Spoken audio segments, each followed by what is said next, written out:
What's up, everyone? Thank you so much for joining us. I hope you guys enjoyed the last couple of videos we made. So we're back today for What Happened to Lamb of God Part 2. I hope you guys will stick around for this. This segment will be significantly shorter than the last one.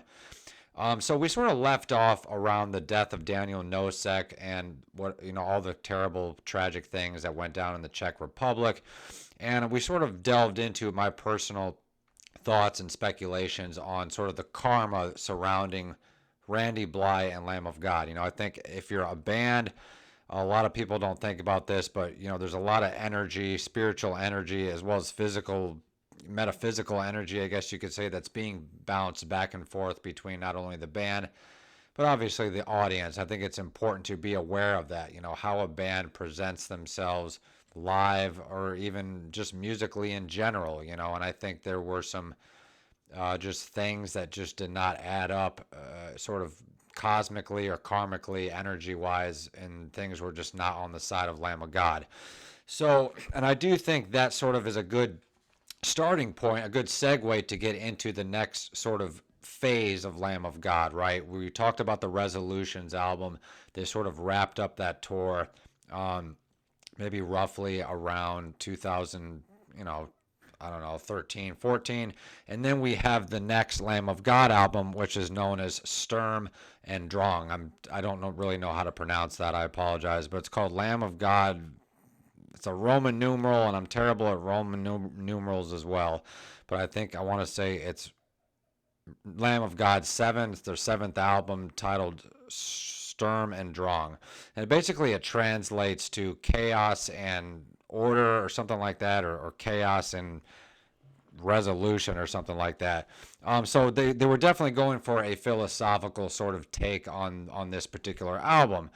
Now, having said that, this is the last Lamb of God album to feature Chris Adler, unfortunately. And we'll talk a little bit about, my speculations of what kind of unfolded with this album. I mean, this was a really great album. We sort of I actually just listened to it for like, the millionth time. Probably not the millionth, but I did listen to it quite extensively when it first came out, and then I kind of went back to it just to sort of study it through a secondhand perspective. And we'll pull up a nice picture of Lamb of God here, if we may. So this was a pretty solid album, and I think sound-wise, for me personally, we sort of saw a return back to New American Gospel, dare I say that, as well as the Palaces Burn. It was a little less the song, not that the songs were not catchy, but they weren't as, maybe, I don't even know how to describe it, but the songs on the seventh Lamb of God album, Sturm and Drang, were just more all out heavy, crazy, insane, deranged Lamb of God that we knew. The first opening track is just this really crazy, really slow, sludgy kind of riff that sounds like something off of New American Gospel. So I'm not going to talk too much, about the musicality surrounding the album, but it was a good album. Having said that, it's the last album to feature Lamb of God, Lamb of God's Chris Adler. Why is that? We'll talk a little bit about that. I do think, Randy Blythe's memoir was published, I believe. When was it published? We should probably look that up. Not that it really matters, but Randy Blythe took a couple of years off, maybe a year, from Lamb of God to write his memoir, Dark Days. And I think this is sort of the catalyst. Let me know in the comment section what you guys think about this. I don't want to say this is the only reason that Lamb of God broke up or whatever, but I do think there is a small correlation between when Randy Blythe got sober, there was a little bit of a shift in sort of the public persona and who was going to be sort of the public speaker for the band, right? And I think Randy, due to his sobriety, which was really great, sort of shifted into this new leadership role, not only lyrically and maybe songwriting wise, but he just, he had his stuff together, right? More than he ever had before, maybe. Not that he wasn't influential in the band, because he was. He wrote a lot of lyrics and made a lot of important decisions, I'm sure. But in terms of, I think there was a little bit of a shift between maybe the egos, dare I say, or the power struggles between Chris Adler and Randy Blythe. Not that there's, not that Lamb of God is void of other interband turmoil too, because they are, but I think Chris Adler was kind of maybe the leader in a lot of ways, and things definitely shifted when Randy Blythe got sober on a lot of different levels, and that can happen to bands. When a certain member gets sober, they might feel more confident perhaps, or they're not as all over the place, so they can take a little bit more of a leadership role. And we did see a little bit of that. And obviously it's not the only reason that Chris Adler decided to exit Lamb of God. We'll talk a little bit about Chris Adler's exit letter coming up here. But also in one of their latest DVDs, Walk With Me in Hell, that we spoke of previously, the big DVD that sort of documented the not Walk With Me in Hell, I'm sorry, As the Palaces Burn, #2. There's actually 2 documentaries called Palaces Burn, but the big one that we're talking about that documented the trial in Prague and the Czech Republic and all that with Randy Blythe, and originally it started out as like a fan documentary or whatever. And we sort of see the dynamic of the bands a little bit different. They're all a little bit older. They're not goofing off as much, which is really great. We talked about some of the degenerate things in the Lamb of God DVDs that we definitely could have done without. At least I could have done without personally. But even Chris Adler said in that DVD, if this was our 3rd or 4th album, or 2nd or 3rd album, we'd be a lot more pumped to go out on the road. But now we're kind of, we're home away, we're away from our families all the time, and it's just a little harder to get out here and do this. So even from the Chris Adler camp himself, you can see the dynamic kind of shifting. He's not the same Chris Adler that he was 5, 10, 12 years previously during the making of the Sacrament documentary, or the Walk With Me in Hell documentary, or the Philadelphia, where Chris Adler was like the main. He was like more pumped up than everybody else. But after a while, after years and years of touring and different tensions within the band, we definitely saw a little bit of a shift with Chris Adler. Now, Chris Adler started also collaborating with Megadeth and some other projects. And I do want to say, fast forwarding all of this, I forgot where it is in my notes here, but Chris Adler suffered a pretty bad motorcycle accident around 2017. So this was kind of roughly 2.5 years after Sturm and Drang came out. Says right here in my notes, 2017, Chris Adler was injured in a motorcycle accident. And Chris Adler was temporarily replaced with Art Cruz from Winds of Plague, and Art Cruz also has another band. But also interestingly, this kind of reminds me of the Nightwish drama that we discussed. Oftentimes in bands, we'll see this sort of public announcement, public statement: somebody's injured, somebody's sick, somebody's taking time off, blah blah blah, and a certain drummer or a certain individual, whatever the case is, in whatever band we're discussing. In this case, it's Art Cruz. He was brought on as a session temporary drummer, but not long after that was taken on to the band full time. So, and I don't want to sound like a conspiracy theorist, but I do think sometimes these lineup changes are premeditated by either the band themselves, or maybe just particular band members sort of, hand over their baton to the next member that they think would be really good to fill their shoes. Maybe they're sort of in that process of leaving the band already, like maybe Chris Adler was. Maybe he didn't particularly even know that he wanted to leave Lamb of God yet, but shortly after his motorcycle accident, maybe some things just kind of went down. He started really thinking his life, and sort of what happened with Marco Haetala with Nightwish during the whole COVID thing. By the time that was all over, it was like a whole life-changing awakening experience for Marco, from Nightwish, and he just was not willing to give up his family time. He was not willing to give up his new life that COVID sort of inadvertently had transitioned him into. And I do think that this was kind of roughly, not exactly around the time of COVID, but it was kind of roughly around that time. And I do think, I'm not saying that COVID necessarily affected Lamb of God on the level of Chris Adler leaving the band, but it kind of just reminded me of the whole thing that happened with Marco Hietala, how that tumultuous period of COVID definitely really messed up Nightwish. So we had Sturm and Drang, the last Lamb of God album to feature Chris Adler. Nobody really saw this coming, but some people started speculating after Chris Adler had his accident, and also he started collaborating with other bands. I think Chris Adler was in like 3 bands at one point, and even I was like starting to like wonder, like, this guy's taking on too much responsibility. But it is kind of strange, maybe during that brief period of time between 2016 to 2019, when he was kind of let go or quit, maybe he just bit off more than he could chew, or maybe that was sort of the end of Chris, at that time at least, that was the end of Chris Adler's sort of tenure with his Lamb of God creativity. Now, Chris Adler from Lamb of God is actually still fairly active. He started a new band like a year ago, and then he had another band before that. So there's really no shortage of Chris Adler not playing drums. I mean, he plays drums all the time, but very similar to the Marco situation, for some reason that's still unknown to this day, he did not want to be in Lamb of God. And I think that's just because Lamb of God is sadly really toxic on a lot of different levels, and especially when you're at that level. And also, I do have to mention this too, being a musician, let alone a heavy metal musician, is not what it was 20, 30 years ago.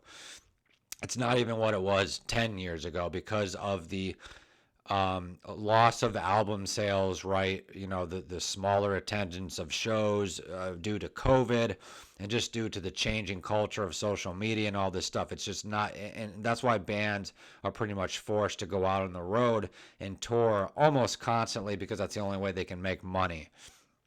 So we talked a little bit about the tension of, maybe Randy Blythe, after he got sober, took on more of like a powerful leadership role, and maybe that sort of brought some old miscommunications to the surface.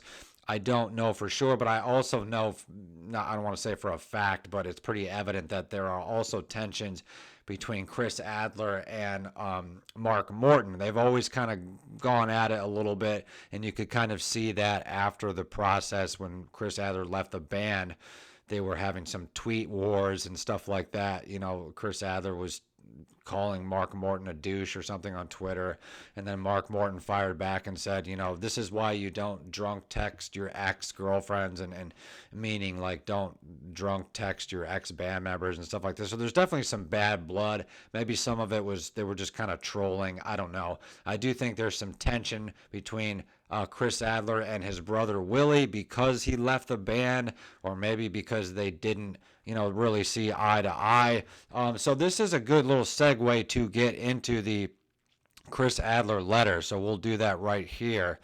Now the Chris Adler, I hope everything's showing up here on the screen. I just copied and pasted this just so we would not be bombarded with advertisements. Chris Adler's letter reads as follows. I feel it is time to address the many questions being asked about my departure from Lamb of God. Allow me to start with a relative concept of understanding. We all gave our lives to this. 26 years is not flippant. Each one of us sacrificed and lost much on a personal level to live the dream we had when we were kids. And that's a pretty profound statement, what he says right there. Each one of us sacrificed and lost much on a personal level. And that's why Chris Adler was kind of one reason he was getting tired. I do believe Chris Adler's former relationship had kind of fizzled out, but he does have a daughter, and he wanted to be there for his daughter, and I don't blame him for that. I will always love each member of the band for believing in me and agreeing to take on the world. We managed to find some love in the machine, but in turn it took things that cannot be recovered. I did not leave the dream. I did not make the decision to leave my life's work. The truth is that I am unwilling to paint by numbers. I wish my brothers all the best in their continued ventures. I can assure you that you will hear from me again. I was given a gift and hope to continue to share it. Many have asked about a motorcycle accident I had in Thailand in 2017. It's true that it was not pretty, but I've been well since August of 2018. Thank you for your concerns. So he was in a pretty bad motorcycle accident. Don't ask me what he was doing in Thailand. We all know there's nothing good in Thailand. That's where all the crazy vegans go.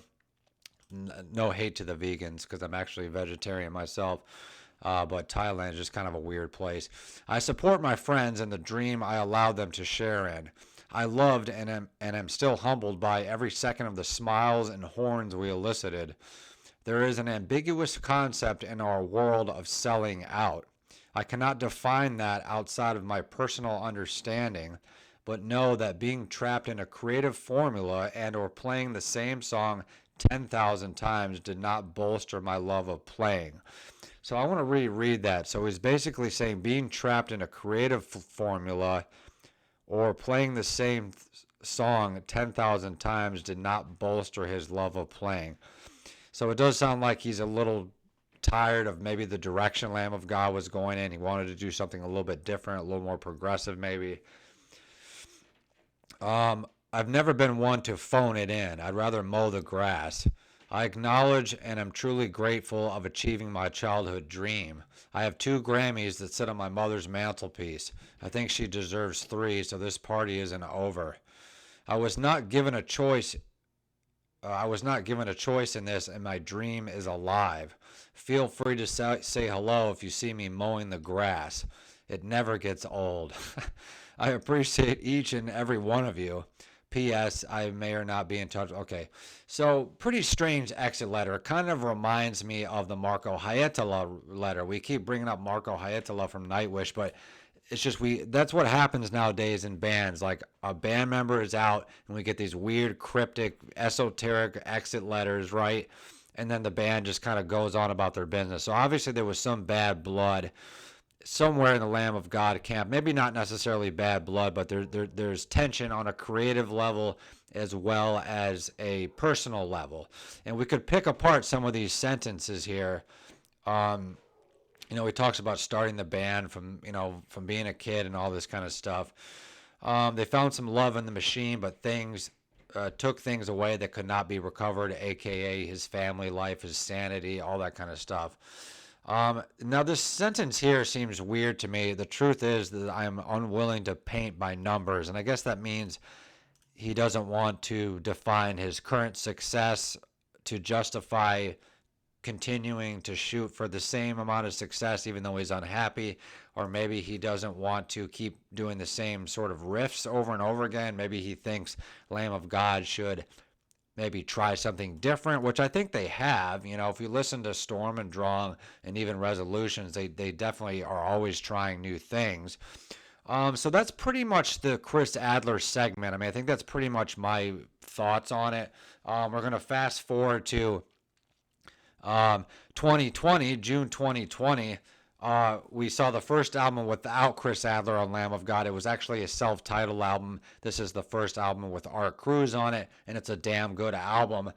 And, I would say the music continued to grow as well as their live concerts improved as a result of Randy's continued sobriety. Now, I do think that's a thing that we should all commend the band for, and Randy Blythe. Lamb of God is just a much more functioning unit now due to Randy Blythe's sobriety. But did that cause somewhat of a shift in the power dynamics of the band? Who knows? Maybe Randy Blythe wanted more, royalties. Who knows? Apparently Lamb of God has always split the royalties, all 5 of them equally, which is really great. Yeah, we could talk more about the self-titled Lamb of God album with Art Cruz. I think Art Cruz is a phenomenal drummer. Does he have the same stage presence as Chris Adler? No. Does he have that real sort of strange, scary heavy metal vibe? No, he's a little bit younger, but he does bring, he might be able to keep Lamb of God, playing for much longer than maybe Chris Adler would. Chris Adler, I don't want to old Shane, but he was getting a little bit up in his years. His hair was turning gray. He even kind of bitched out and cut his hair all short, like we all do. So, but he looked like he was getting a little tired. He looked like he just didn't have quite the same energy that he did back in the day. So I think Art Cruz will be able to sort of keep Lamb of God running, at least live and on albums, for maybe a little bit longer than Chris Adler may have been able to. I'm not saying that Chris Adler couldn't, because Chris Adler is completely capable. But I will say, like we talk about lineup changes all the time, I do think Lamb of God lost a little bit of their power and vibe and energy and aesthetic due to Chris Adler leaving. Maybe someday it's not out of the realm of possibility to possibly see a Lamb of God reunion with Chris Adler, or at least maybe Chris Adler joining him on stage for a couple of songs, maybe playing a couple tracks on one of their next albums. Who knows? That would be cool.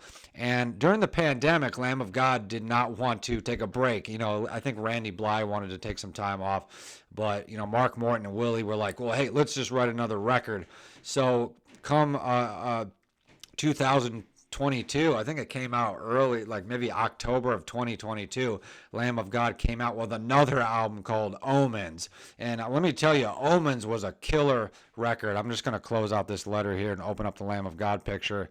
This is obviously not the current lineup with Art Cruz, but Omens was a killer album. I mean, it was probably heavier than anything they've done since, I don't know, As the Palaces Burn, dare I say. It was really heavy. It's really metal, but also has some heavy hardcore punk influences. And just overall, just a great album. So I think if Omens, I think Omens is probably a good place to kind of stop, at least with this particular episode. If you guys want any more